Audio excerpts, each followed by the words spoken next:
Hey, good evening. Welcome to the Who's Left Podcast, a show about Indiana politics, history, and culture from an unapologetically leftist perspective. My name is Scott Aaron Rogers, and I'm broadcasting from Bloomington.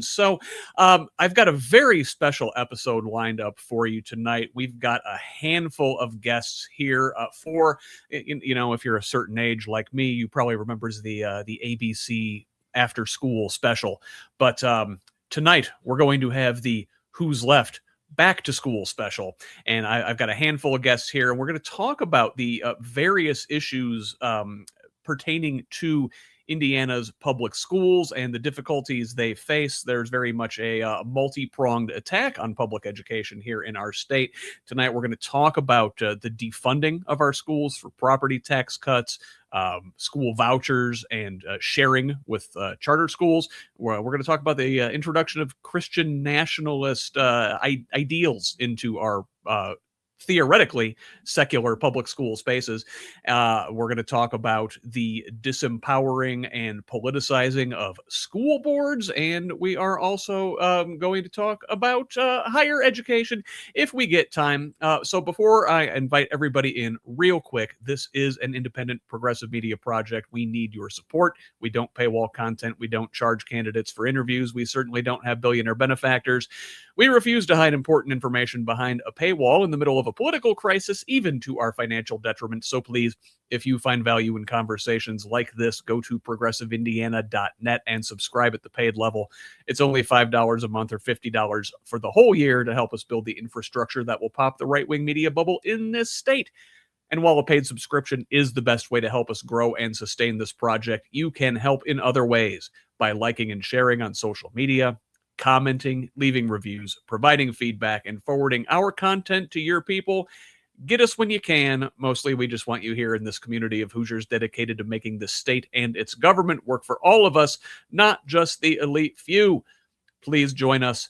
Tell the others. Let's build a radically democratic Indiana together. Now, enough of me yakking. I've got some great guests with me. Folks way smarter than I am. Let's invite them into the room. Hey, first of all, we saw him just a couple weeks ago on the Sunday show. Let's welcome back at this time. There is Mitch Reynolds. He's running for school board up there in the Duneland School District. That's Chesterton High School, if I remember my Indiana geography. Mitch, welcome.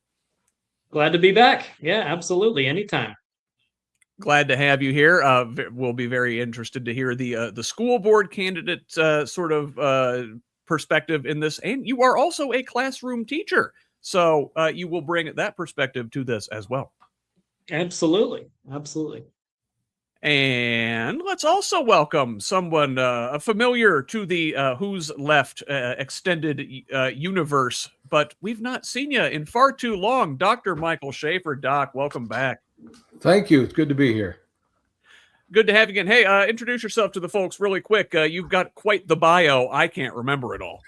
Well, that's because it's all too boring. About 30 years of working in schools as an administrator, and I'm starting my 12th year at Ball State, associate professor in ed leadership. And you've trained thousands now of school principals? Yeah, it's about 2,400. Wow. Right, that's exciting. That is exciting and impressive, and you're going to bring a lot of knowledge to this conversation. Hey, you know what? It's turned into a sausage fest in here. We need a woman in this room. There is Devon Wellington. Folks may remember Devon and I talked about education policy, back at the beginning of the state legislative session when we were doing our Mad Voters Inside the Indiana State House series. Devon, welcome to this space for the first time. Thank you. Thank you for having me. I'm excited to be here and with all of you today. And you, in addition to being an education policy expert, are also running for State House there, District 29 out of the Fishers and Noblesville area, if I recall my geography right. And you're hoping to join the folks in the State House and maybe change some of the things that we're going to talk about here tonight. Yeah, I figured at some point you got to figure out where can you do some good in this world. And since I do policy work anyway, I figured why not maybe try to have better policy to begin with instead of having all of us have to react to that policy. so much of what we're going to talk about tonight comes from policies set there in the General Assembly in India, one way or another. That's the purview of the state lawmakers. Education, one of their big things. Yes, flow through Indianapolis. that's right. Yeah. And then a first timer to our space here at Who's Left, but somebody who is doing incredible work there out of the Fort Wayne area. He's the co-founder of the Secular Education Association. Zach Parrish. Zach, welcome to the show. Hey, you're on mute, bud. Good way to start us off. Thanks so much for having me. Glad to be here. So glad to have you. So, and hopefully we will be joined by Lindsey Cornett at some point here during the show tonight. Lindsey is running for Indianapolis Public School Board, and she has run into some hurdles there in the city from folks who are theoretically are supposed to be on our side. So if all goes well, Lindsey will be joining us, but we're going to go ahead and start without her because we've got a lot to talk about tonight. And, really, I guess I want to start with the money and, or you know what, I guess, let me introduce my thesis.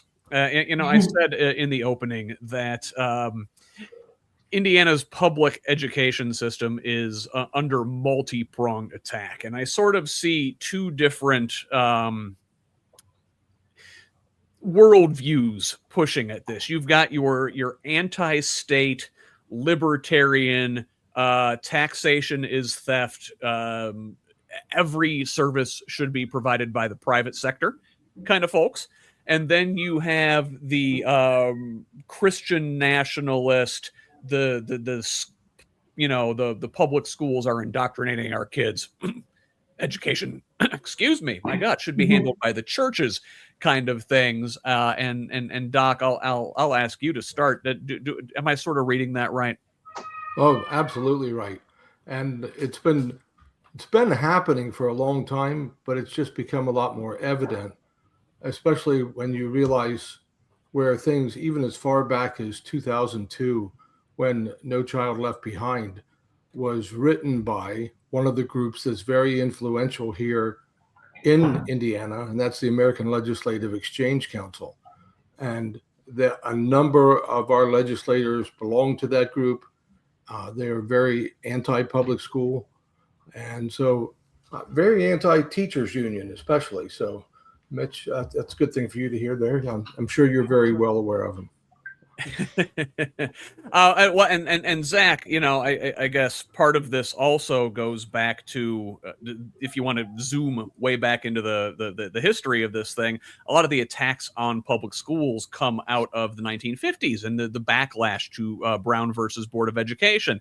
There were whole school districts in the South that decided they would rather shut down their public schools than integrate. And, you can't say that now, right? So you have to find other ways of attacking public schools to achieve your racist ends, your white Christian nationalist ends, through more subtle means, I would say. And you have battled with these folks who are using the religious cudgel as sort of a way in, and that was sort of one of the ways in then at that time too. Yeah. And really, I think it goes back even farther than that. I mean, really, since we set up the public education system, they have had their eyes on it and wanted to get control of it, as far back as the idea of a public education system.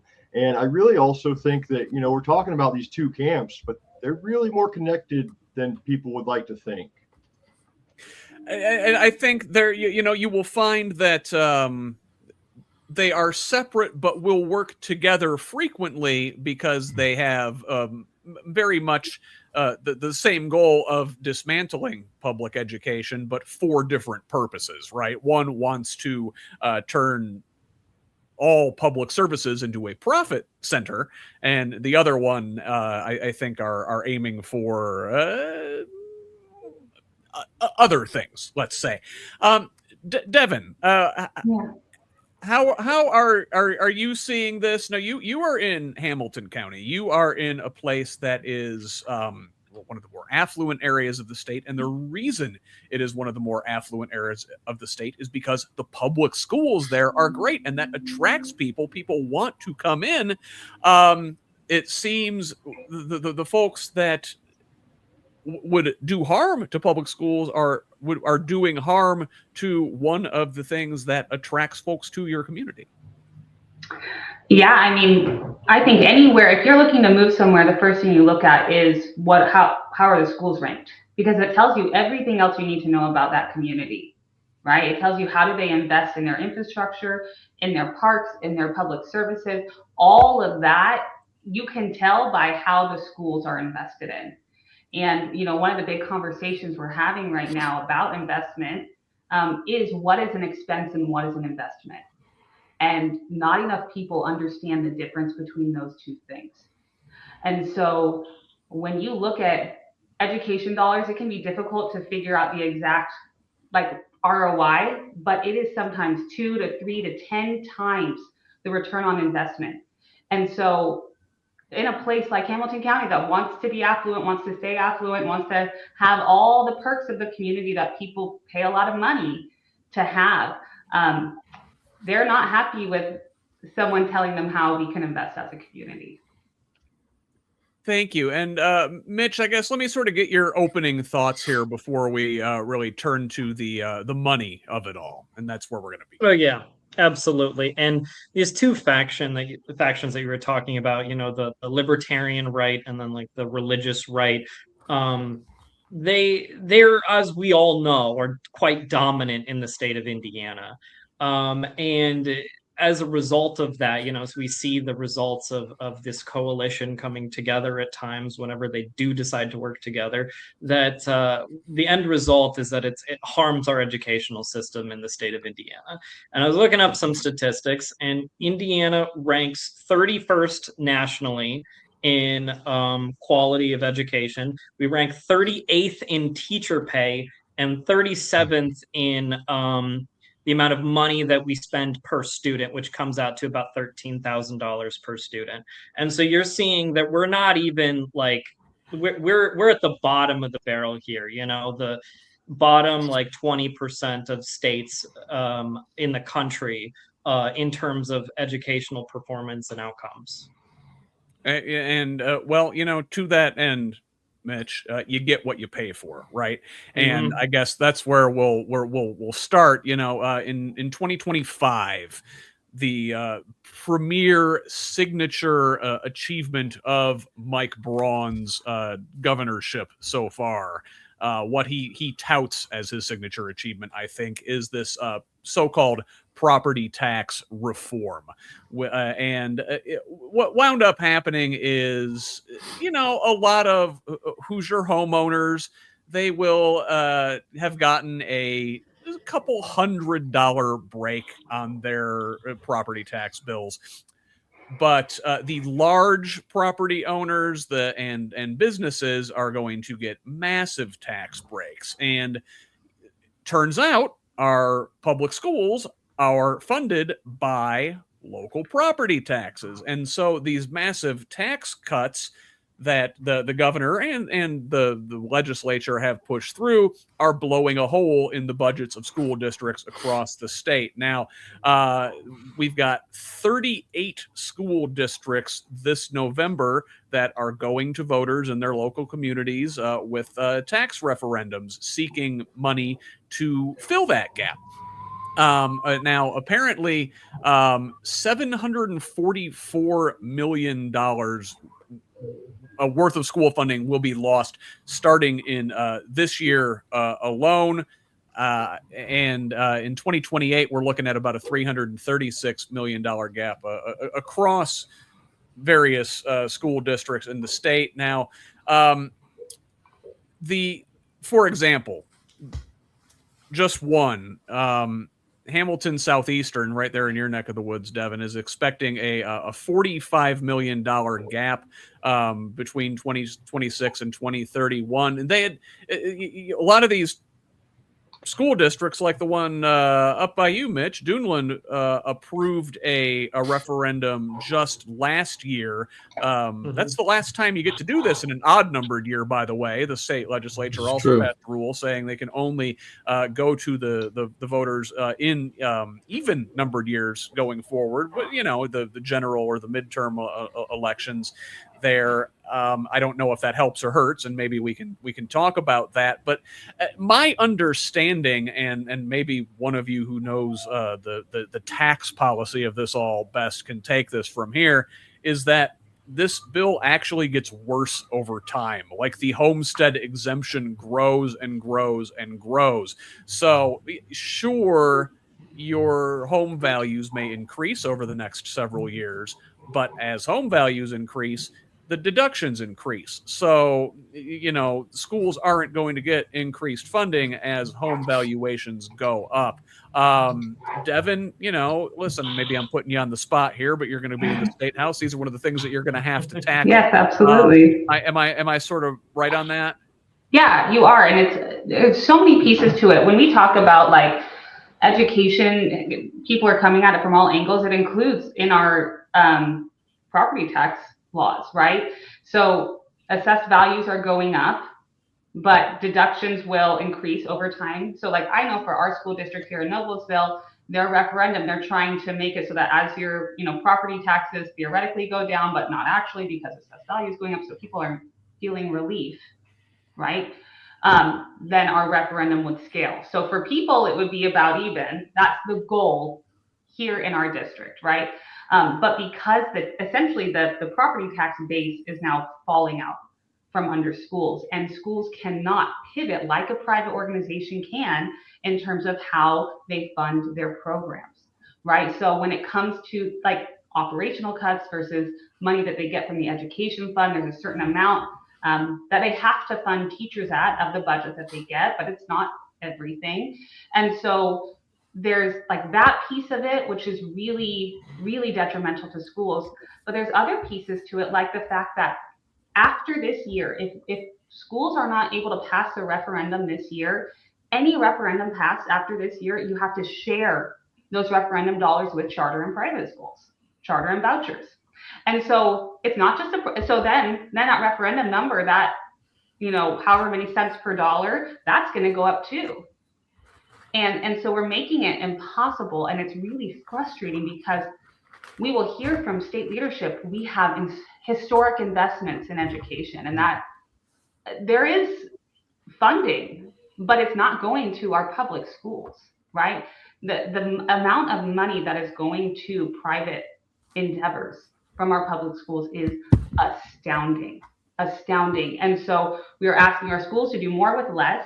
And then it leads to this death spiral for our schools, right?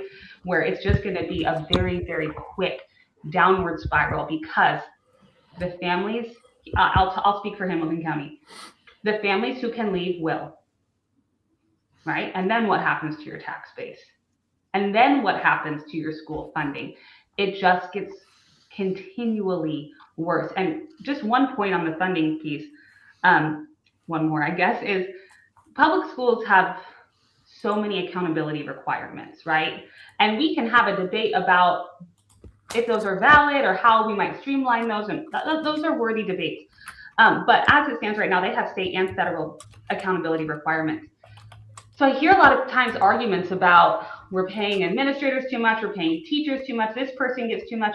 And you're like, listen, if we go the private route, you have no idea how much some of these management positions are making. It's millions of dollars often. And so if you want to talk about accountability for leadership or accountability for your dollars, I can promise you not having public education is not the way to go.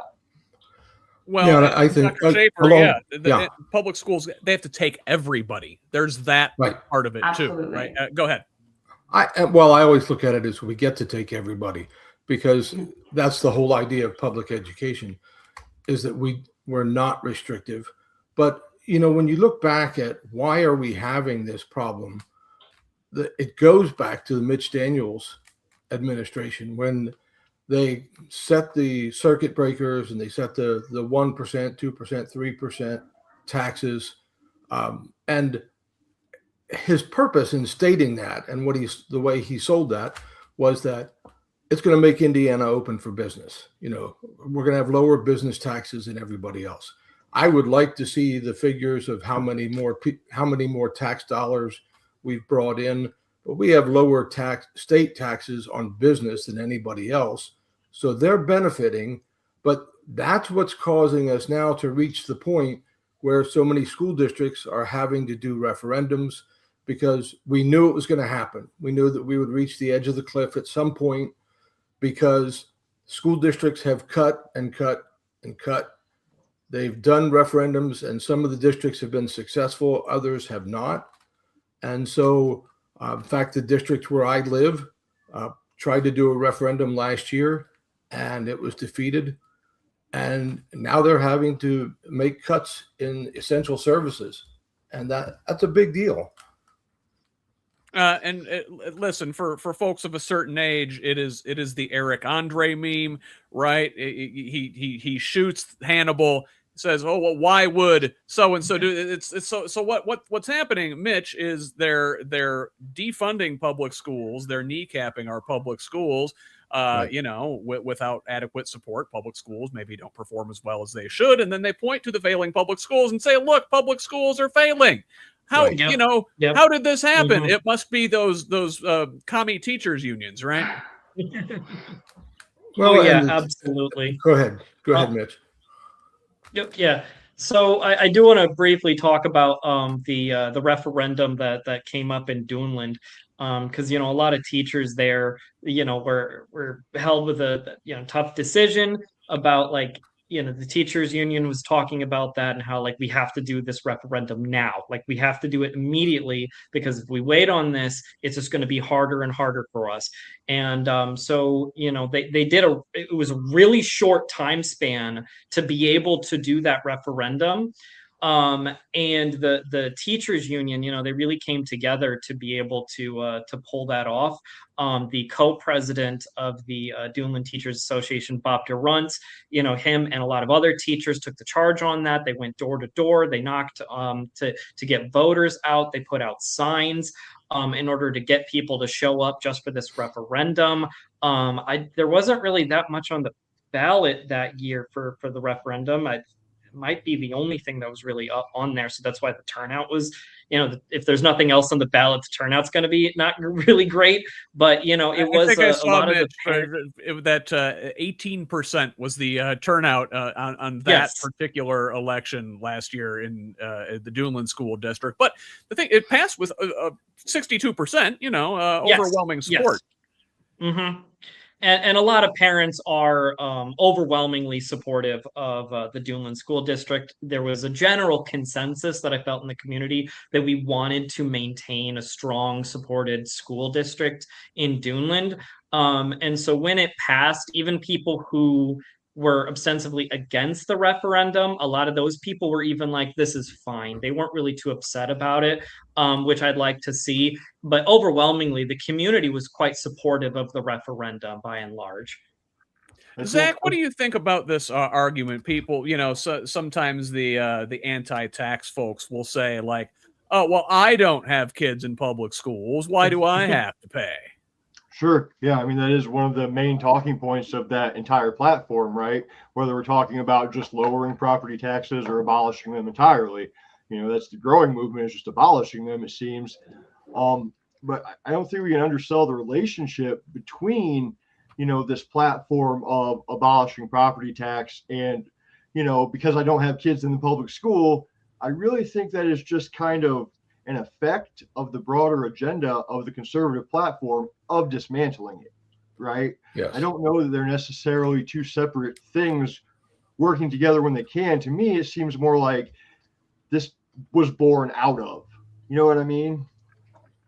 Yeah, absolutely. And, I guess, Doc, are we on the funding thing? are we doing this the right way? You know, to Zach's point, if they go ahead and get rid of property taxes entirely, as I want to say it's J.D. Prescott is the current state rep who is pitching that sort of bill, that they want to get rid of property taxes entirely and go to more of a increased sales taxes and put taxes on services instead of just goods, as we're doing now, which again, completely unrelated to schools, that is a regressive tax, and the working people wind up paying more in taxes as a share of the overall pool under that sort of scenario. But is funding schools based on local property taxes the most equitable way to do things? Is there a better way we should be funding our public schools anyway? It seems that if you're tying school funding to property tax values, the more affluent communities by nature are going to get more, and the folks that may need more help are going to do with less. Yeah, and that's definitely true. I think one of the things that we have to keep in mind is that anytime we have a cut to property tax, or if we put a restriction, like one of the things the governor is talking about now is not assessing property taxes to anybody over 65. Okay, well, I'm over 65. I'm happy to keep paying property taxes because I understand that we need the money to be able to fund it. We've already taken such a cut because of that, because of the cut to taxes. Is there a better way? People will be arguing that forever. Is it better to charge everybody through a regressive tax? I don't think so, because then realistically, you have the people who can least afford to pay the tax who are having to pick up and pay more.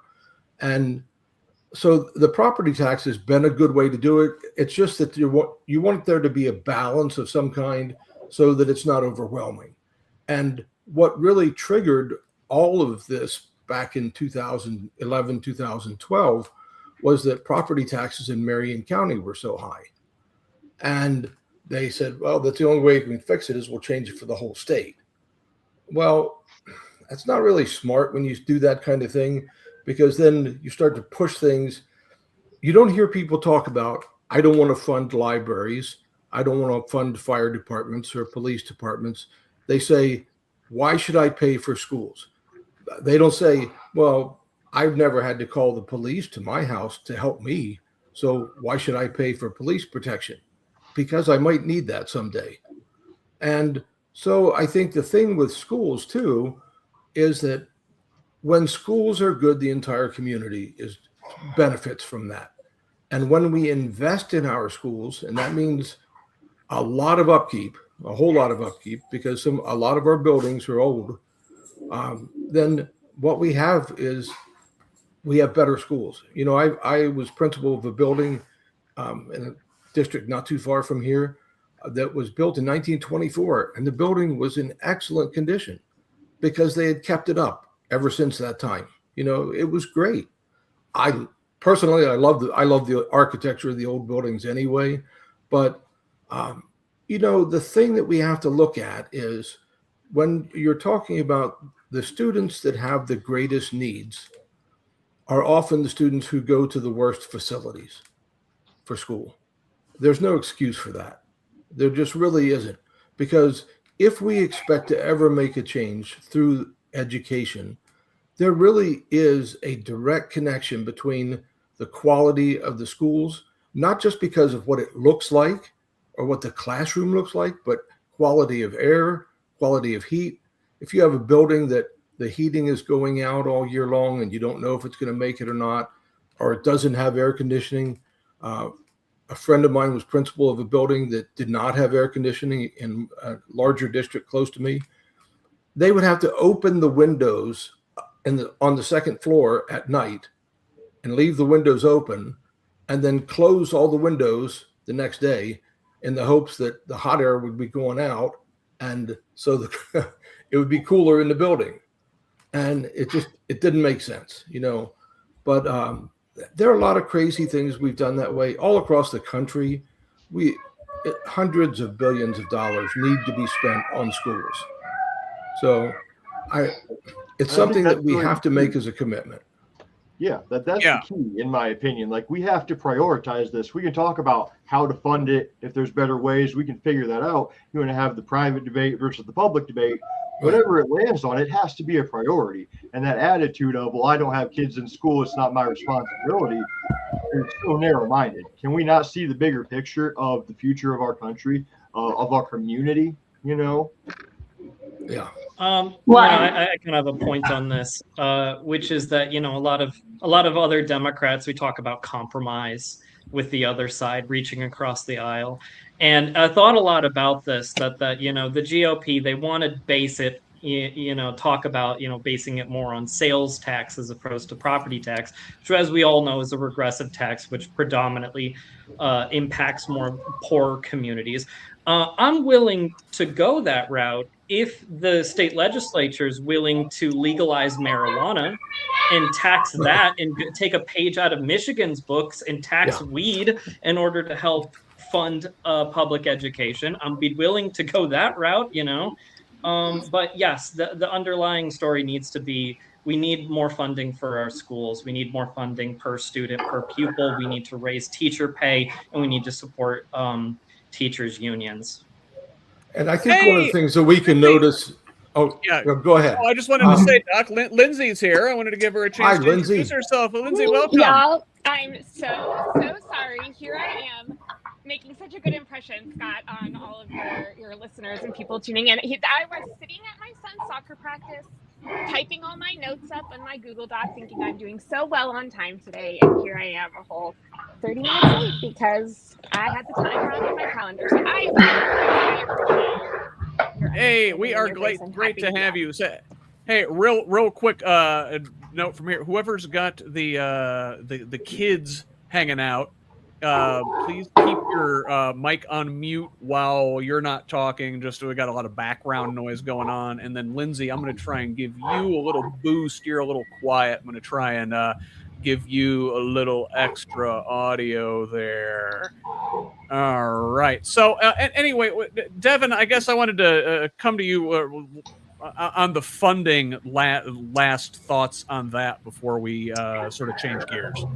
Well, I mean, so the state did change the funding formula, right? That's part of the reason why we even have referendums, is because it was mostly locally based, and then the state said, we're going to pool all the money here in Indianapolis, and then we'll have a funding formula, which is literally different for every student, and that will go back out. And so then we got places like Hamilton County. Our state senator at the time was the one who really pushed through the idea of referendums, because they knew places like Noblesville is like, we're the number 6 to last on funding, right? Like we're number 6 in terms of bottom of the funding that we get from the state, because we don't need it as much.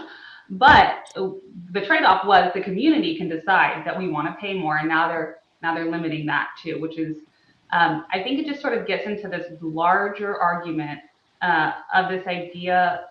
Republicans generally feel like the government doesn't work, so they shouldn't take your money. So we're going to have them take less of it. Like, it's really, and again, back when public schools got started, there's a famous quote, and it's misattributed, but it's fine. The general sentiment remains, which is like, public schools are not to make thinkers, they're to make workers, and I'm butchering that. But distrust of public education has been sewn into the foundation of the institution to begin with. And so, you know, there's this idea from Republicans that it's not going to work anyway, so we might as well not pay for it. And that's just simply not true, because we see from other countries who do public education well, there's a way to do it. So yeah, it's interesting, because if we were to ask voters, for example, if we want to do the school voucher route, every single time in the last 50 years that's been on the ballot for people to vote on, it's been on the ballot 22 times, and it's only passed 2 of those times, and that was back in 2012 in Colorado. So, like, voters don't want this, and they know that, and that's why they're going through the legislature to get to it. Yeah, and I want to say just recently, I don't know if it was this year or last, in Missouri, they rejected the universal vouchers, and that's a state that's very much As did similar to Kentucky. Indiana. Yep. That's we're talking quote unquote red states here. People know better than their lawmakers do, and so I guess I want to change gears and talk. And the way in I'm going to use is this. We were talking about the funding, and so the folks that want to privatize these things, their angle is, listen, the money should follow the student, right? We should treat these things like a business. The school should compete over the students like in the free and open market, right? And so we have these vouchers, right? Which I want to say were first introduced, and Dr. Shaffer mentioned this a bit ago up at the top. These were first introduced. Boy, we're going on 20 years ago now.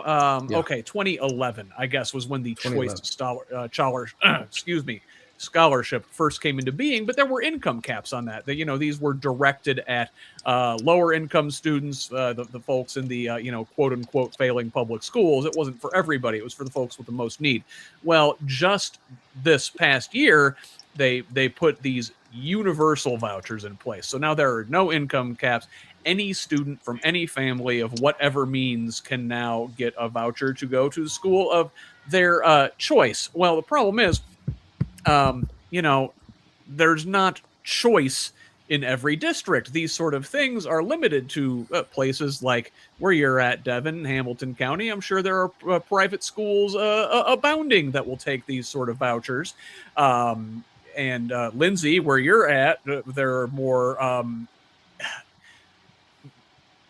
public-ish charter schools, and we can talk about the way charter schools operate here in regards to these vouchers and sort of make that distinction. But in large rural parts of the state, I hear this from a lot of the rural organizers I'm talking about. Those are the districts that are really taking it on the chin because they're paying into this voucher pool. That there's no choice in those districts. Like when you treat things as a commodity, as a good on the free market, the market isn't going to go into places where there's not the payoff. And rural, low population districts, there's not the payoff there. Lindsey, I guess I haven't heard from you. We haven't heard from you. You just got here, so I want to hear from you, and let's talk about the way voucher charter schools work in a place like Indianapolis, where you've got a large population base to draw from. Indianapolis is sort of its own beast, and we'll get to that down the road. But can you sort of tell us about how these nominally public charters work? Oh man, that's a really big question, Scott. So charter schools are public schools in that they receive public funding, right? They get those per pupil dollars. And when you talk to a lot of charter school advocates, they will say that a lot. They'll be like, well, wait, we are public schools. Well, now in Indiana, we have this interesting situation where our private schools also are entitled to public dollars. And does that make them public schools? I don't think that it does, right? And so there's certainly that dynamic at play. When it comes to vouchers, I know, we might assume that like Hamilton County is where all of the private schools are, but there are, I believe, 31 private schools within the IPS boundary that accept vouchers. And so IPS also stands to lose millions of dollars in public school funding through the voucher program. And so I think it is an issue that Indianapolis voters need to be thinking about as well. And certainly, when it comes to vouchers, we can make the separation of church and state argument that should public taxpayer dollars be funding religious institutions or institutions affiliated with churches. In Indiana, I believe it's about 80% of the private schools accepting vouchers are affiliated. It's higher than 80. Yeah.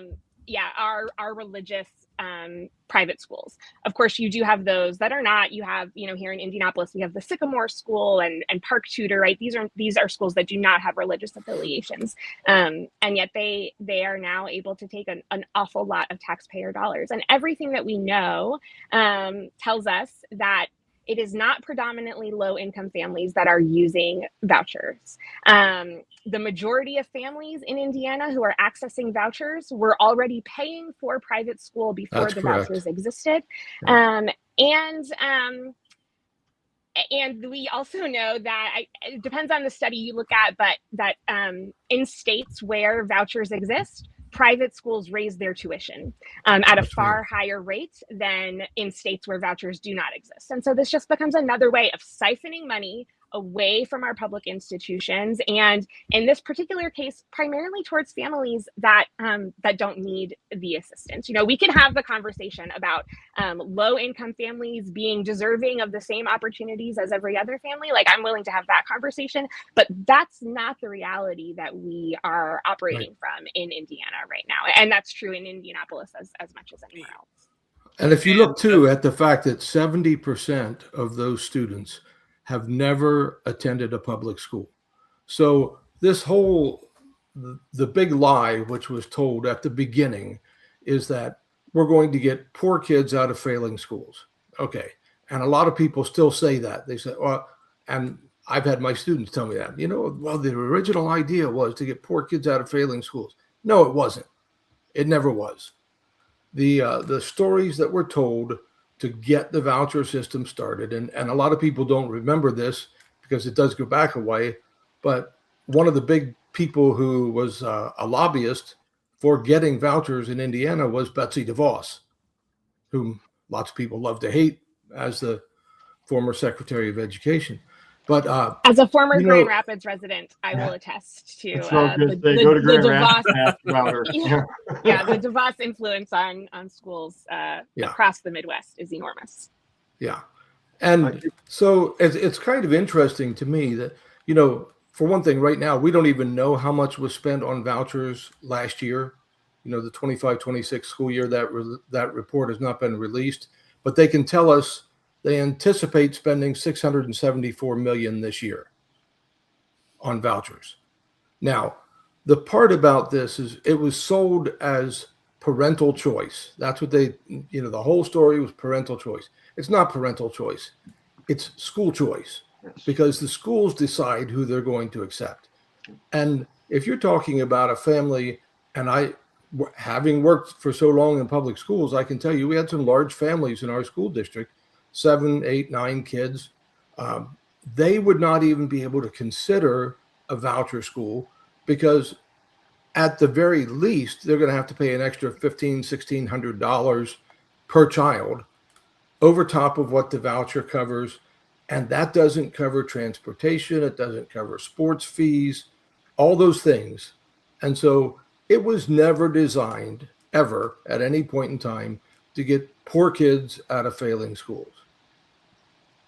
It's a subsidy for families that were already going to private schools, and you put a number on it, and I've got a more concrete number here.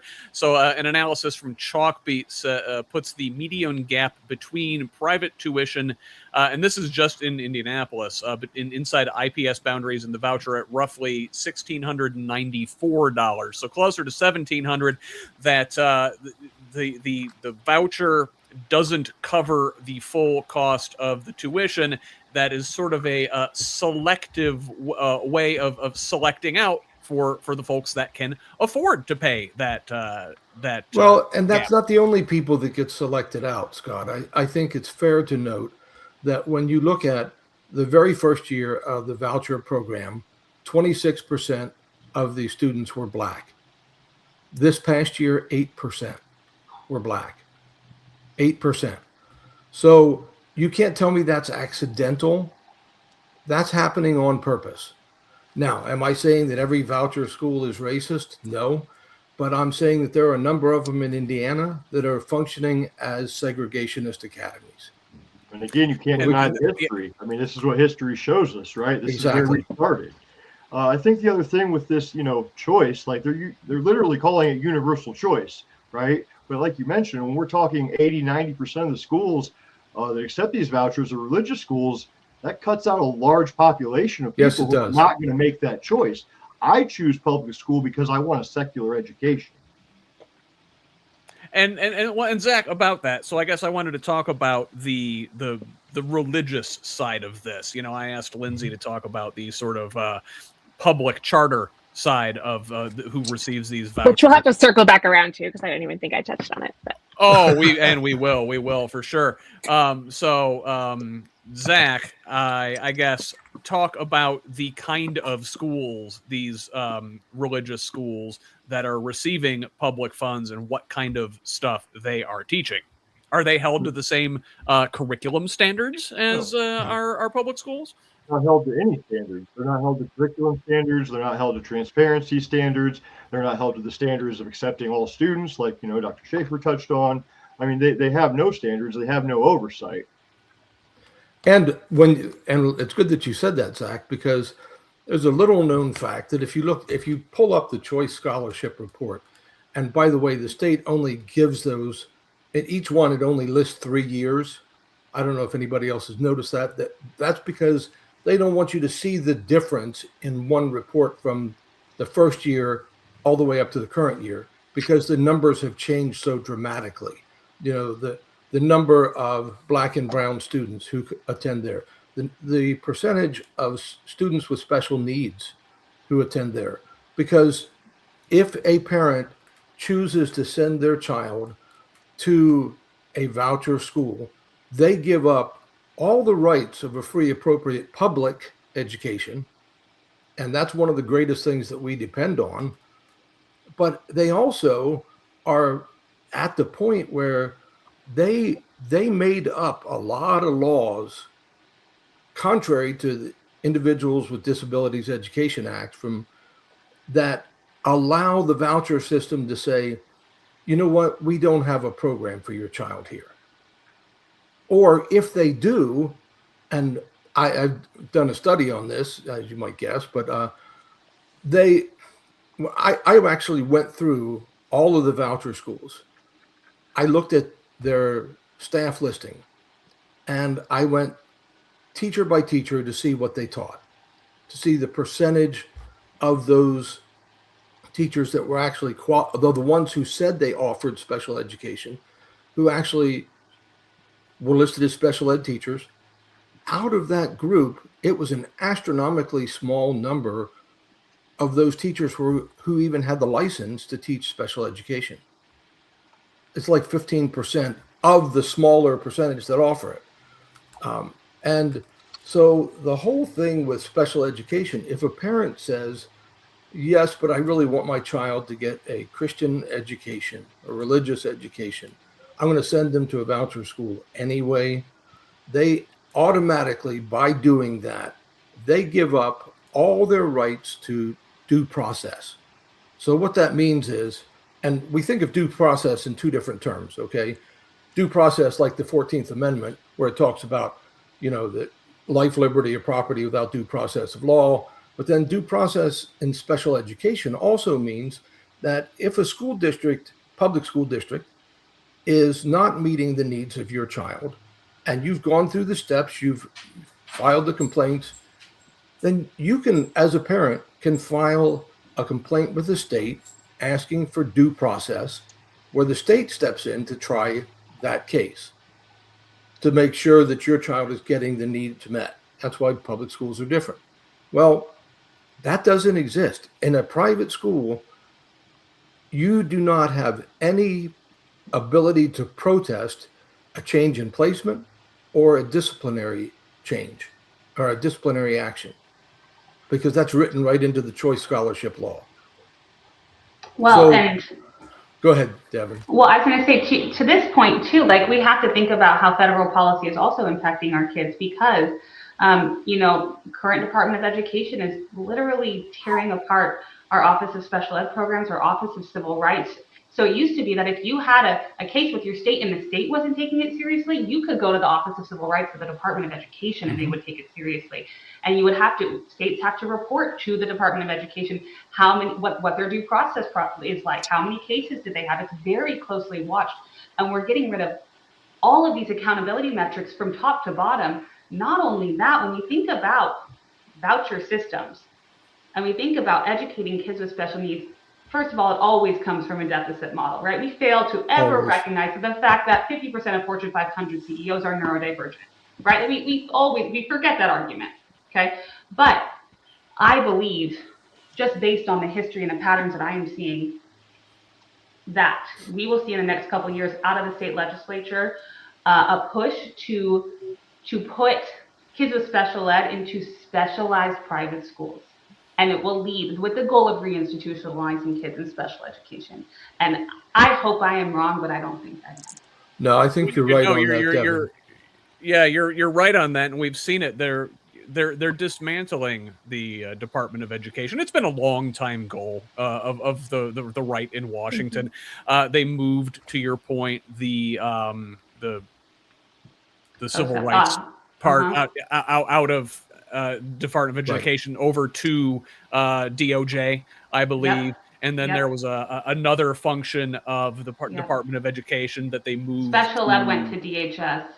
Yes. Or HHS, I'm sorry, HHS. Yeah, HHS. Yeah. To HHS, who, to your point, is under the purview of one Robert F. Kennedy Jr., who, we've talked about this before on this show in these spaces. The man is a eugenicist, and they do very much want to reinstitutionalize.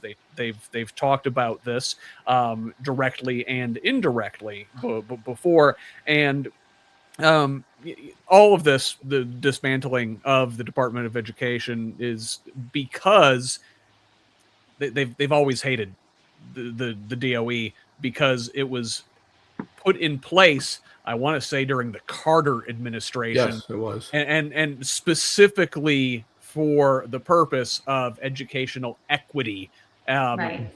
Meaning because states were failing. States were failing at educating all kids, and so we got the Department of Education. That's right, and we've jumped right in on board with that too. In that, Linda McMahon, that great, wonderful representative of educators everywhere, she put out that states could apply for a waiver, so that all the money they got from the federal government, the state would have the right to dispense it any way that they wanted to. Yeah, there's no tracking the dollars. There's no accountability. And it sounds like, okay, so what does that mean? That just means we get more control here. Except that a lot of that money, that was Title I money, which was established for students who came from impoverished families. It was also special education money, and then money for students who come here speaking another language. All right, so when all of that and Indiana was one of the first to apply for that waiver, and we got it. Of course we got it. But that means now, what happens to the Title I funding? Title I that supports extra teachers going into those classrooms, and extra supplies, and so many different things. And then special education. Are we going all the way back to before 1974 when they first came out with that PL 94142, the first Education for All Handicapped Children Act? And we're saying, okay, well, it's not that important. Yes, it is. It is that important. Mitch, I haven't heard from you in a while. What does this all look like from inside the classroom? Yeah, that's a great question. So what we see in the classroom is routinely having to make do with less. Older and older textbooks, just reusing them year after year, lack of resources, having to basically ask other people for support for classroom materials. asking, people like, hey, could you donate something to my classroom for more pencils, more notebooks? A lot of my students that we often see in Gary schools is that, a lot of times the parents struggle to be able to even afford school supplies for their children.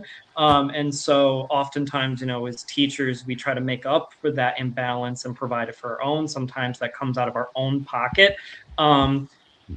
Classroom decoration, something that seems very, a lot of people think that decorating your classroom is not that big of a deal, but I couldn't disagree more because, it sets up the vibe, the space for students to be able to learn. They need to feel comfortable in that space. And what that means is that you have to decorate your classroom in a nice looking fashion. It can't be boring. You have to make it a place that they feel comfortable to be in. And if we don't have those resources to make those spaces feel comfortable, that's ultimately at the end of the day is going to either end up with a dull classroom, or it's going to come out of your teacher's pockets, which I've had to do a few times. Basically, every teacher that I know has had to do that to some extent or another. And Mitch, decorating the other thing that you, Mitch, one of the other things you didn't say was about House Bill 1447, that wonderful piece of work that was tacked on at the end of the legislative session, trying to make criminals out of teachers because of the books in the classroom. So already, we're being cut with the amount of supplies that we get. And then we're being told there are so many, these books are just evil because public schools are trying to indoctrinate our children. So we should remove these books. It's interesting. And teachers all across the state took lots of different reactions to that. Some just said, I'll take all my books home then. And they're sitting in boxes in their garages. Others covered up their shelves. Others said, I'm going to look through every single book and make sure that every book is acceptable. Now, I tend to be one of those that, I'm not a principal anymore. I'm a college professor, so I can be a little more. I am absolutely 100% opposed to the banned books thing. But the interesting part? Not one teacher has been prosecuted based on that law. Not one. It was all a fear. More about fear, isn't it? It was all about the fear. An intimidation tool. Lindsey. Yeah, and when your constituents are all fired up about the books on the shelf or about the flag in the classroom or about whether or not the 10 Commandments are hanging up in the cafeteria, then it's really easy to keep them distracted from the fact that you're systematically defunding and destroying their public school system. Yeah. The other thing I was thinking about, as Dr. Shaffer was talking about, everyone's right to a free and appropriate public education, right? And the reality that private schools and charter schools can often and often do, right, choose who they educate. When you are treating public schools and education in general like a business, when you're thinking about how do we maximize profit, businesses maximize profit by reducing and eliminating inefficiencies at every possible opportunity. And you can't do that with children. If you have ever stepped into a kindergarten classroom or I have a 7th grader right now with some neurodivergence going on. Like, inefficiency is the name of the game, and that is part of the process. And so when we are attempting to run our education system like a business where profit is king, we're doing every child in our cities and in our communities a huge disservice, and the teachers who are doing their darn best to educate and care for those kids well. Yeah, and so we talked about, the way we're cutting into school funding with the taxes, we're cutting into public education, specifically with their having to share their voucher money. We're cutting into the wallets of our teachers by making them pay for things that probably should be covered by the schools, by the districts. They're also cutting into the instructional time of the students. And Zach, I want you to speak to this. These are the folks that you have tussled with. I'm thinking of one LifeWise Academy specifically, but I bet there are others out there. And these folks actually want to go in and pull kids out of school for religious instruction. And state law says it's okay for them to do that now. Not only is it okay for them to do that, the schools have to accommodate and allow them to, right? So there's a big difference in saying that it's okay for them to, the school can allow them to, or the school has to allow them to, right? So that's where we're at here in Indiana and in many other states. They have pushed this legislation in 13 states, 16 states. I track it and I can't even keep track because it's moving so fast, right? Yeah. And I think that goes for all of this, whether we're talking about vouchers, whether we're talking about the 10 Commandments, whether we're talking about RTRI. We're talking about Indiana, but I think you have to really look at it from the broader picture and the bigger scope of they are pushing this in every state in every possible way they can with these small nuances and these little bit of different language in here or a little different effect here. But they're doing this in broad strokes in hopes of, in my opinion, trying to get this to the courts. As much as they want to pass this type of legislation, I believe they want to challenge it in the courts and slowly chip away that precedent that we've had, right? And there's so many examples of this. We can talk about RTRI and LifeWise, and I'll touch on that in just a second, but there's also these chaplain bills, these success sequence bills. Right. They're rewriting the history curriculum, right? We look at Texas and Oklahoma, they're straight injecting the Bible into the curriculum, you know? So it is really this much bigger agenda, and all this stuff is connected. You might look at it on the surface and say these are different things, you know, the vouchers, the RTRI, the 10 Commandments. They're not. They're all being pushed by the same individuals, the same organizations, with the same ultimate goal of dismantling public education. Zach, can you tell us what is RTRI? Yeah, sorry, I get ahead of myself sometime. Like you mentioned, LifeWise, that is release time religious instruction. That's when these organizations can come into the school and pull students out during the day, during their instructional time, take them off campus and give them religious instruction, religious education. And so what happens is, I understand with this, you know, listen, it's optional. It's not mandatory. You don't have to send your kid to religious instruction. But what happens, they take them off campus, God knows with whom. And that's something maybe you can speak to as well, you know, in terms of like, who are these kids going with? Like, are the background checks the same as with public schools? And they're coming back. They got ice cream, right? You know, the other kids in the class are like, "What the hell? Why don't I get ice cream? Maybe I'm going to go to this thing too." And that's, you know, the sort of their way in to get them while they're young, right? And you know, the maybe other kids are. They're like, well, I want to go on the big red bus. They get ice cream over there, you know. They get to miss math class or whatever, right? Exactly. What kid doesn't want to skip gym class to go eat pizza off school, ride on the big red bus with their friends? And you're right, they do incentivize this. They're telling kids to go back, and if they recruit 5 friends, they'll have a pizza party. They'll get to pie the teacher in the face. So you can sit here and tell me that it's optional and it's a parent's choice, but when I've got second graders and third graders coming back from these classes, pressuring their classmates day in, day out, they're not doing it kindly, right? Like these kids want to be part of the peer group at that age. And they target these children, they do it this way very intentionally because adults from these programs can't come in and proselytize and try to sign students up. But student to student is protected First Amendment speech, right?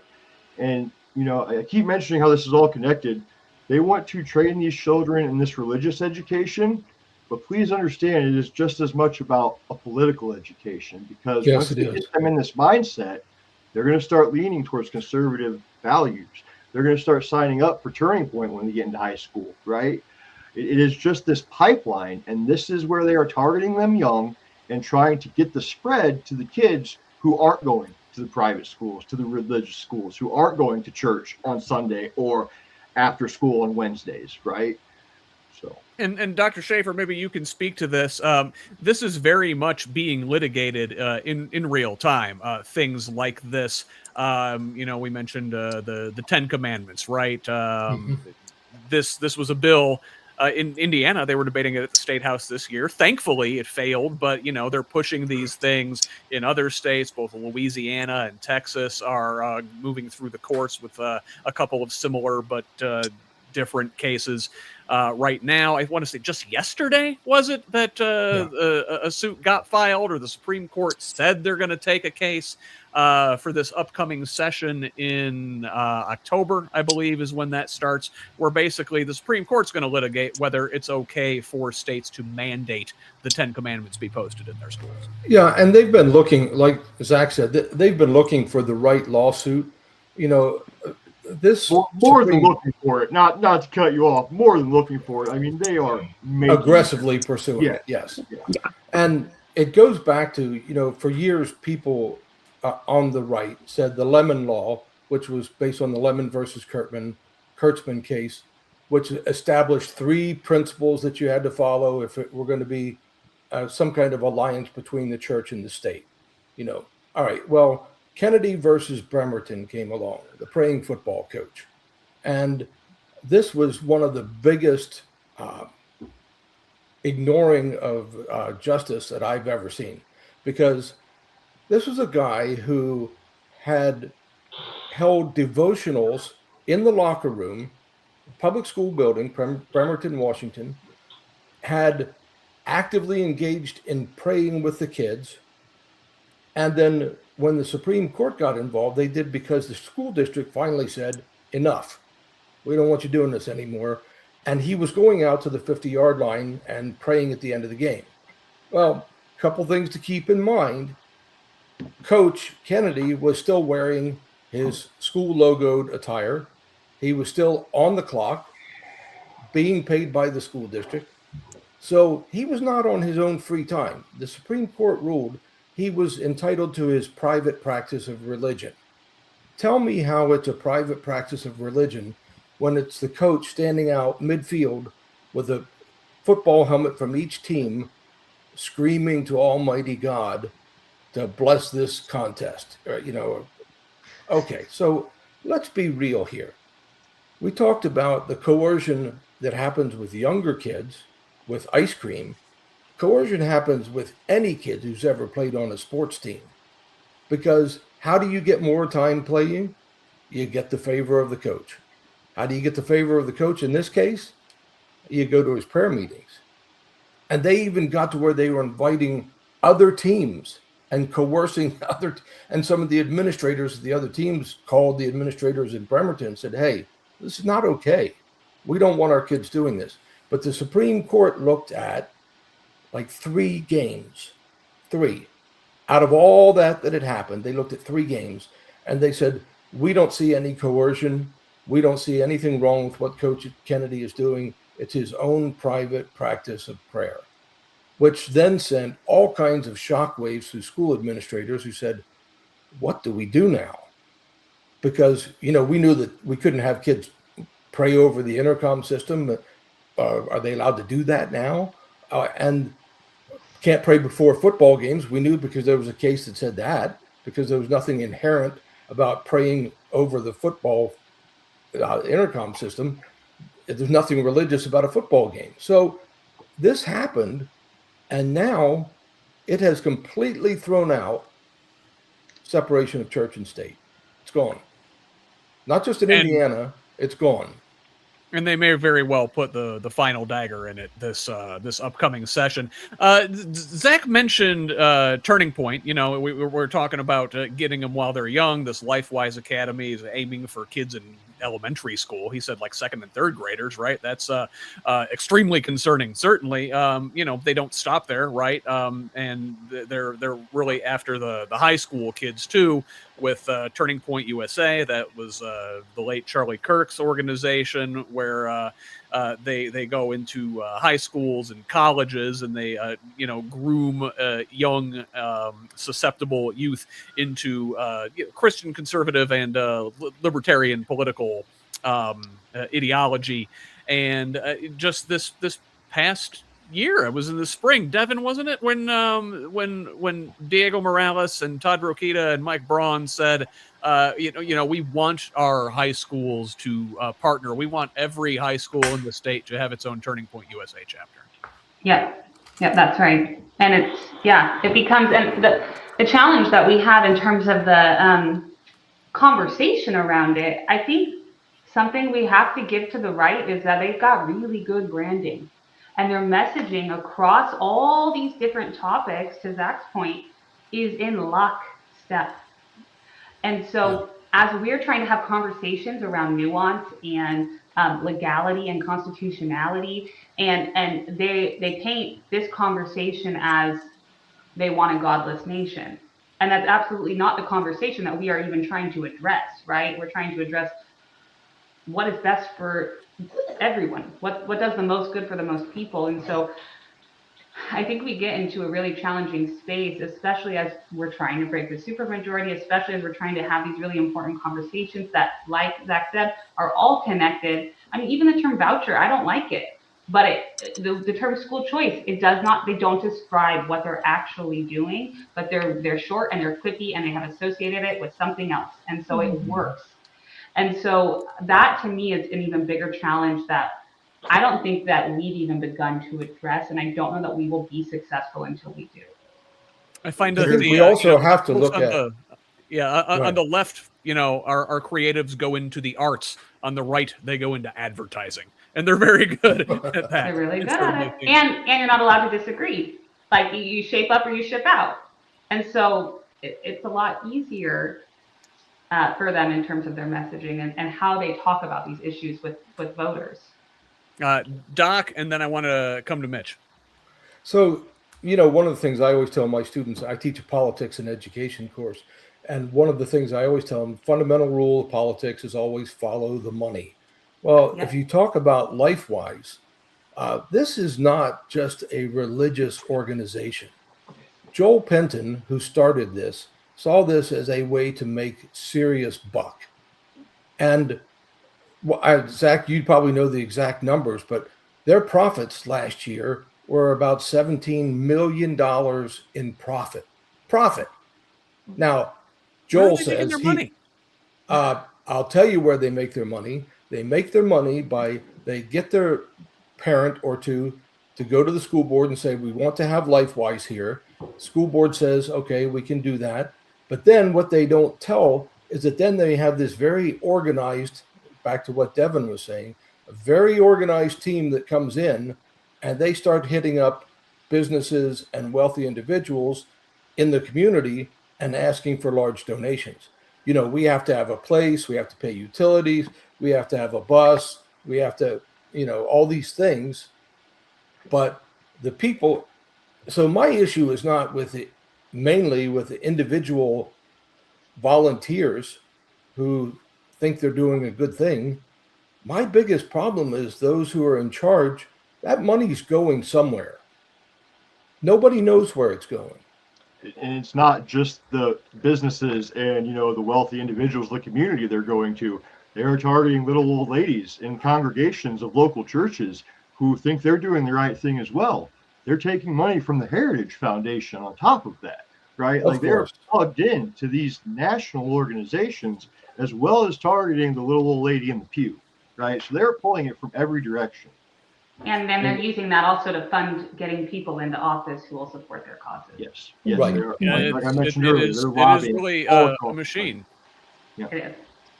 Mitch, are you finding that it's getting its hooks into your students? Are you noticing these talking points, these attitudes are sort of percolating their way into your classroom? Especially young men are really a target for Turning Point in particular? So me personally, in my school district, just because it's in a unique area that kind of is in a lot of ways insulated from a lot of like the TPUSA kind of stuff, my school doesn't really have that issue. But I will say that a local school to me, the Valparaiso Community Schools, they have this issue as well, where they have a local TPUSA chapter. And it kind of reminded me of a recent event where Micah Beckwith, our lieutenant governor, was invited to Valparaiso for a career, I think it was a career day, to speak in his role as a public official, as a lieutenant governor, to just talk about the job of a lieutenant governor. And then he took that as an opportunity to essentially espouse his political beliefs to students, and effectively, from what I was understood from my impression of the event, was that he took the opportunity to gay bash and talk about trans students in schools, and After that event, the superintendent of the school basically came out and said that we don't condone this. That's not why he was there. He was there to talk about his role as lieutenant governor. We did not endorse these statements at all. And then Micah Beckwith decided that he was going to publicly beef with the superintendent of Valparaiso schools online, calling the school system woke, and that it's pushing a liberal agenda. Listen, as somebody who grew up in Michigan City, which is like 2 doors down from Valparaiso, I can tell you that Valparaiso schools are not woke. Oh, yeah.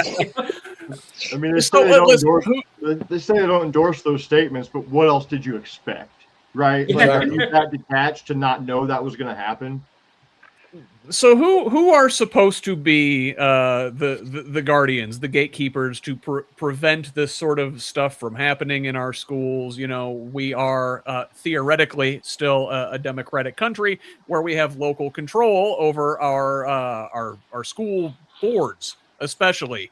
And we elect the people who do things like hire superintendents and set curriculum and determine the direction we want to take in our public schools, in our local communities.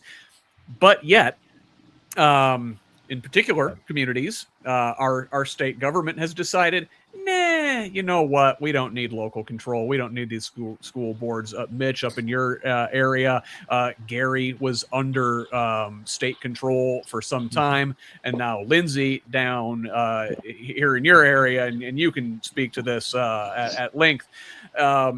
Just this past year, the state basically, with the help of the Democratic mayor of Indianapolis, I would say successfully took over Indianapolis public schools. They put this IPEC, the Indianapolis Public Education Corporation, as sort of a layer between the democratically elected IPS and the voters, essentially. You know, so the IPS still has an elected school board, but now you've got this IPEC that sort of sits above them and actually sets policy and coordinates things like transportation and all the funding and all the sharing of the voucher money between the public schools and the charter schools. Maybe you can fill us in on the logistics of all of that.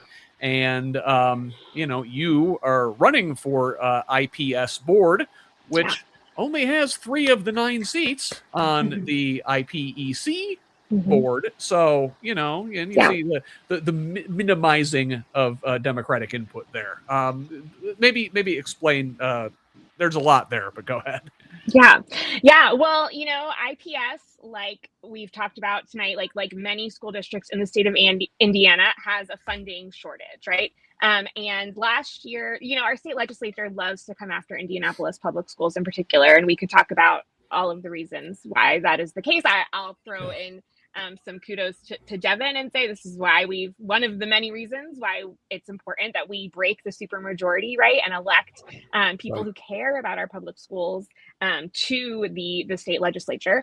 But last year, the state legislature came to Indianapolis and passed a bill mandating that we create that the local government create a board that was going to study options for IPS. Particularly, they asked them to look at transportation and buildings. But in the process, that body, was the ILEA, decided to also propose an alternative governance model. And that's the IPEC or IPEC that you're referring to, the Indianapolis Public Education Corporation.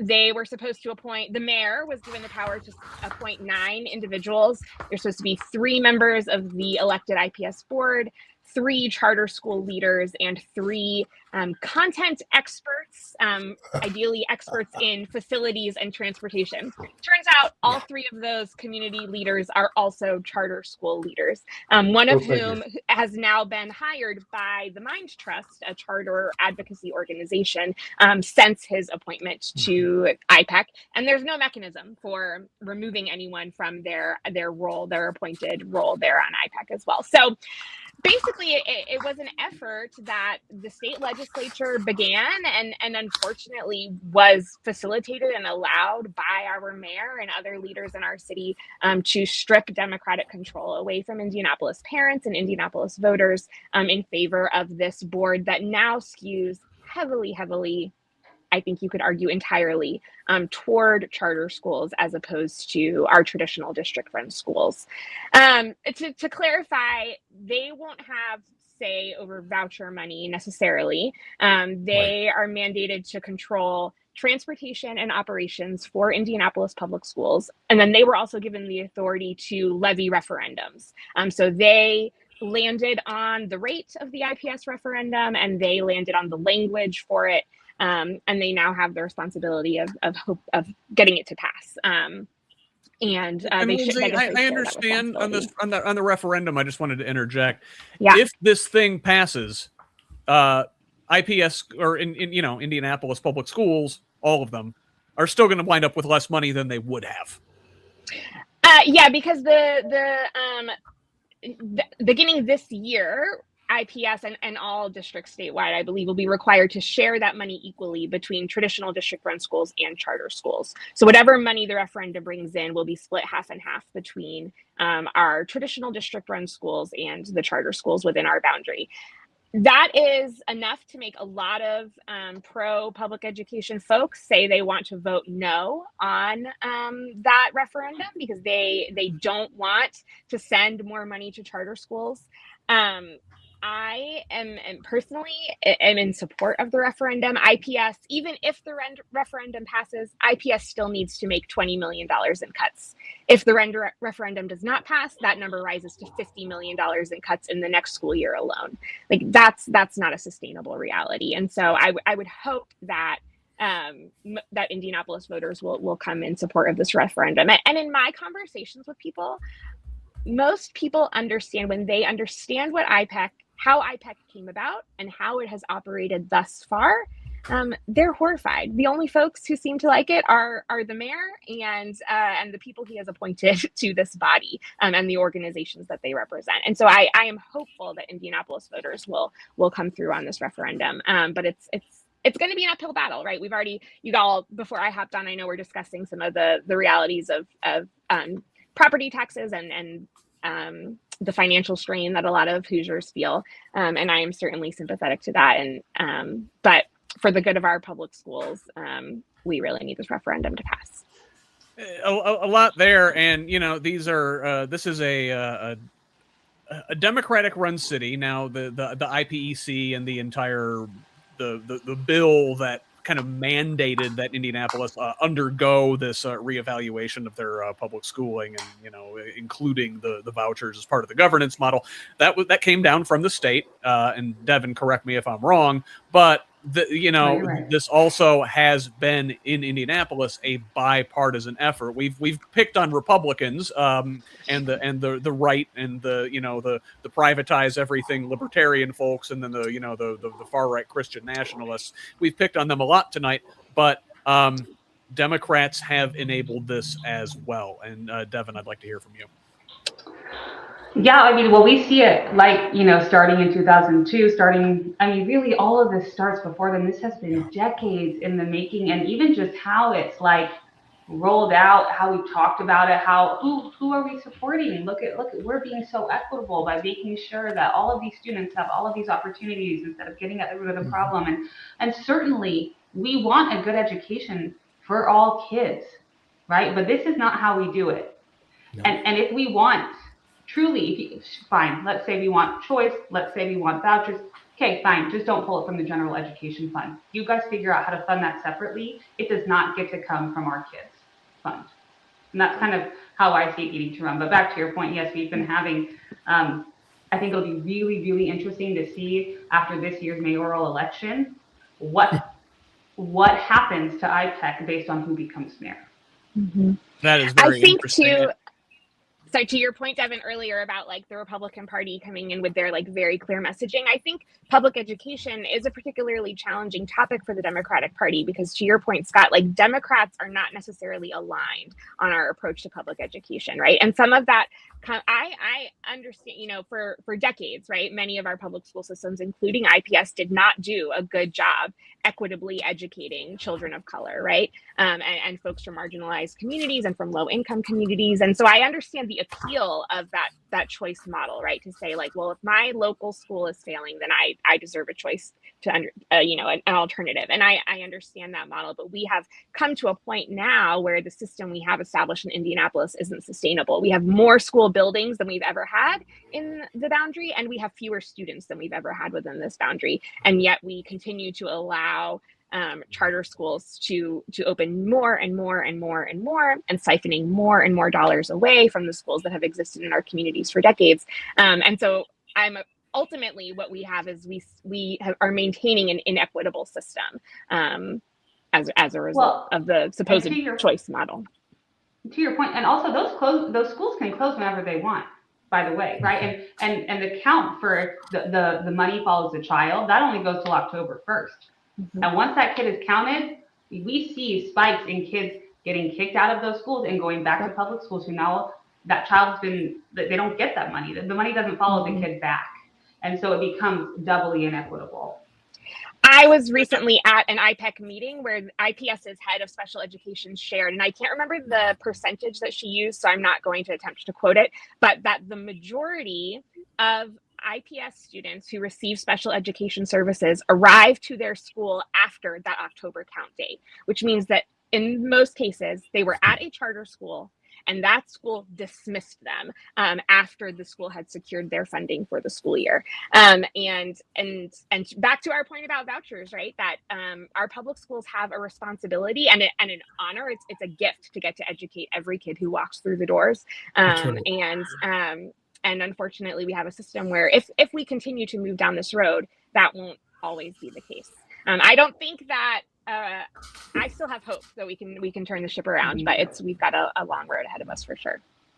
Yeah, you know, and it's very cynical. The thing, the way they manipulate the count day, right? Yeah, you know, you get the money follows the kid up till count day, then you know, get out of here, right? If you're you know, a quote unquote problem student, it's a very, very cynical ploy by these private and charter schools to do that.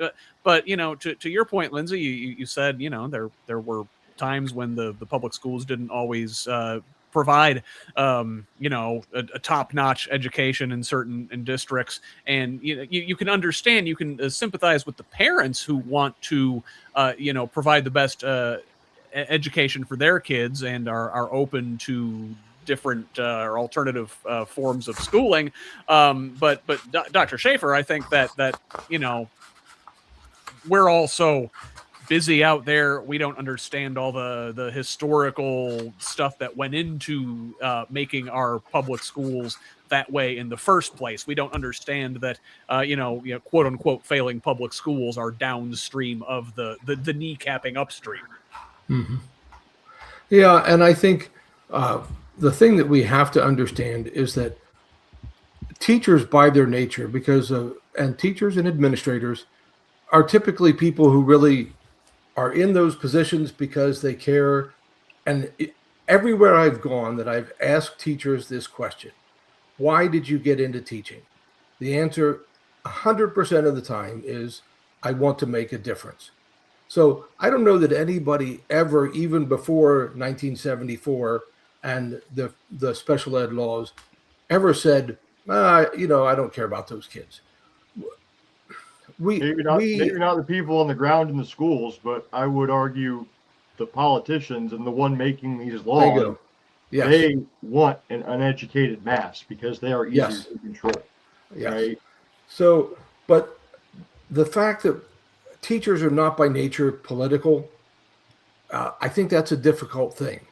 And so you asked a little while ago, Scott, who are the guardians?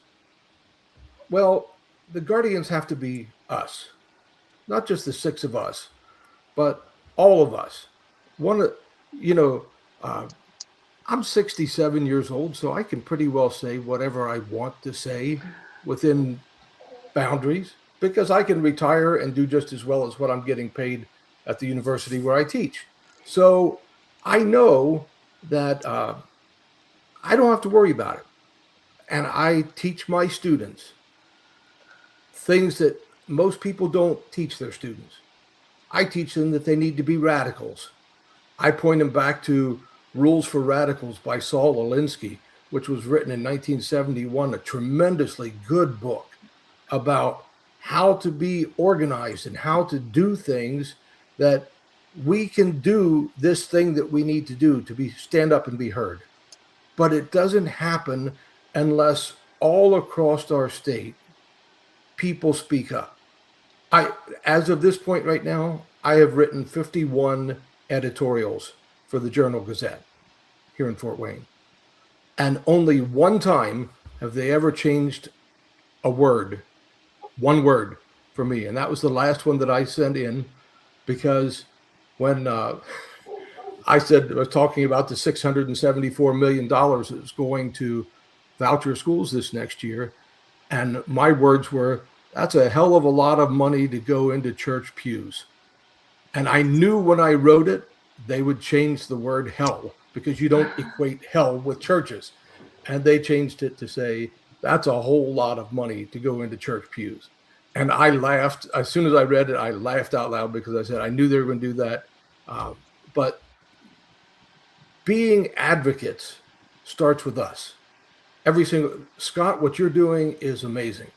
And the fact that you are getting people on here to speak and to listen and are not afraid to say the things that need to be said. And so kudos to you. And I think that's really, really important. Oh, you're going to make me blush. You talked about the reason why people go into teaching. Mitch, you're our teacher here, so speak for the profession at large. Why do you and your fellow teachers do what you do? I mean, exactly what Dr. Shaffer said. I mean, it's because we're passionate about the role. We want to make a difference for students. It's absolutely why I'm in it. Honestly, education, when I was in college, education wasn't my original career path. But, basically I shifted into it. And then once I actually got into a classroom, I fell in love with it, because I could see the connection and the difference that I was making with the students that I was meeting and interacting with on a day-to-day basis. And, it really made me fall in love with the career. I mean, I'm sure as hell not in it for the pay. I'll say that as much. But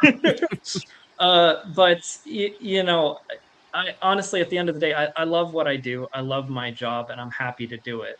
But I completely agree that we need to be radicals in that, we need to fight like hell to get the resources that we need to better these students. I mean, you mentioned Rules for Radical. That's a book I read in college. I couldn't recommend it more. It's phenomenal.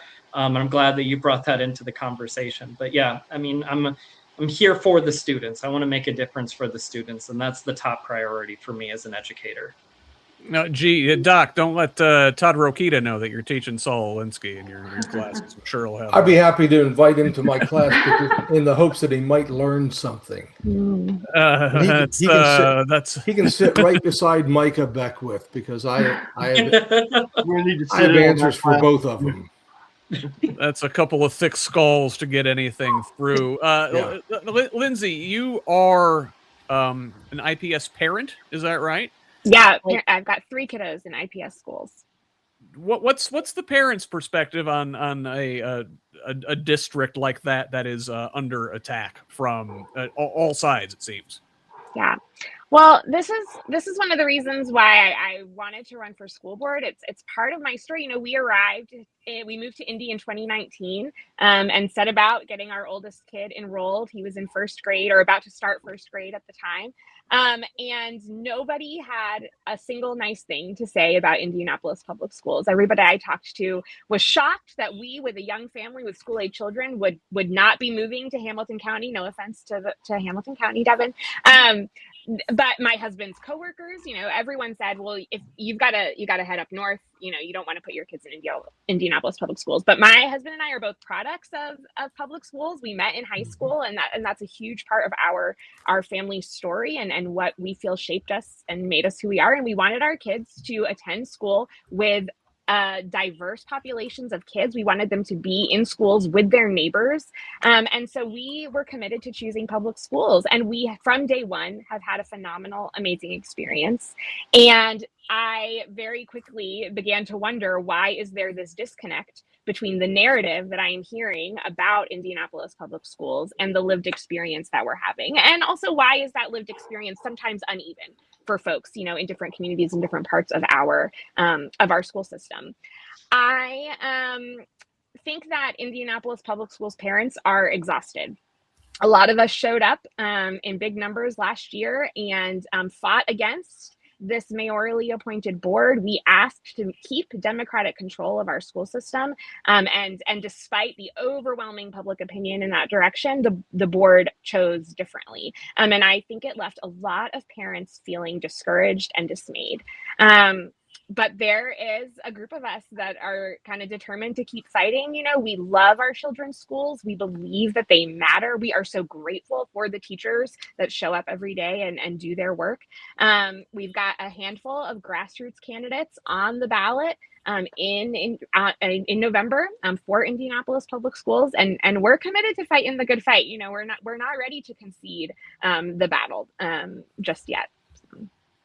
I wanted to ask you to elaborate on that, because you said you've been fighting against this attack on the public schools and the mayor and his people, and you're still sort of fighting against the mayor's people in trying to run for school board. You had some hurdles thrown up in front of you recently. Yeah, still have them. We're working on it, but I filed to run for school board, and at the beginning of July, got a notice from the election board that someone had filed a challenge to my candidacy. Still don't know who that person is. All we know about him is he's a 19-year-old who lives in my district. He did not show up to the election board hearing. So we can, make whatever assumptions we want to make from that. But they challenged my party affiliation. There's a new statute, and I apologize if y'all covered this before I hopped on, but this is the first time that school board races are partisan in the state of Indiana. And I affiliated as a Democrat when I filled out my paperwork, believing I met the requirements to do so. You need to have voted in the two most recent primaries held by your party. It turns out I did not vote in the 2024 primary. And so I concede that challenge that they've raised is legitimate. But it turns out that my opponent, there's only two of us on the ballot for our particular district. He also did not vote in the 2024 primary. And the election board, held a hearing on, we're both Democrats. And the election board held a hearing on August 10th. And at that hearing, the election board voted to remove me from the ballot entirely and to leave my opponent on the ballot with his party affiliation intact. Mm-hmm. So I am very lucky to have some good folks on my team, and we have filed for judicial review of that decision. They have applied the statute unevenly, right? The correct course of action here is to remove both of our party affiliations. Like, again, I concede that I did not meet that standard. So they can remove my party affiliation, but they also need to remove his as well if that's the path that they want to take. There's discrepancies between the statute for school board candidates versus the statute for general candidates. And there's also discrepancies between the statute and between the guidance that the Secretary of State's office provided to the election board. The election board chose to operate based on the Secretary of State's guidance as opposed to the statute, and sort of applied it unevenly, which is why we are here where we are today. So worst case scenario, I will be a write-in candidate for school board, which obviously is not ideal, but as I said, I'm not giving up just yet. But I'm very hopeful that the judicial review will turn out in our favor and I'll be reinstated to the ballot. We are asking that the court take the hearing in time that we make the printing ballot. The deadline is September 11th. At that point, they've got to print absentee ballots and get them to the press. So stay tuned, I guess is what I would say. But I'm hopeful that we'll come out on top here. Wow, that's coming up fast. Yeah, and like at the very least, they should have left you on the ballot with no party affiliation instead of removing you entirely. I'm fine with that. Devon, I understand this was because this wasn't specified in state law. This is a brand new law. They just put it into place this year where we have partisan school board elections, which is a mess, and we shouldn't be going down that road regardless.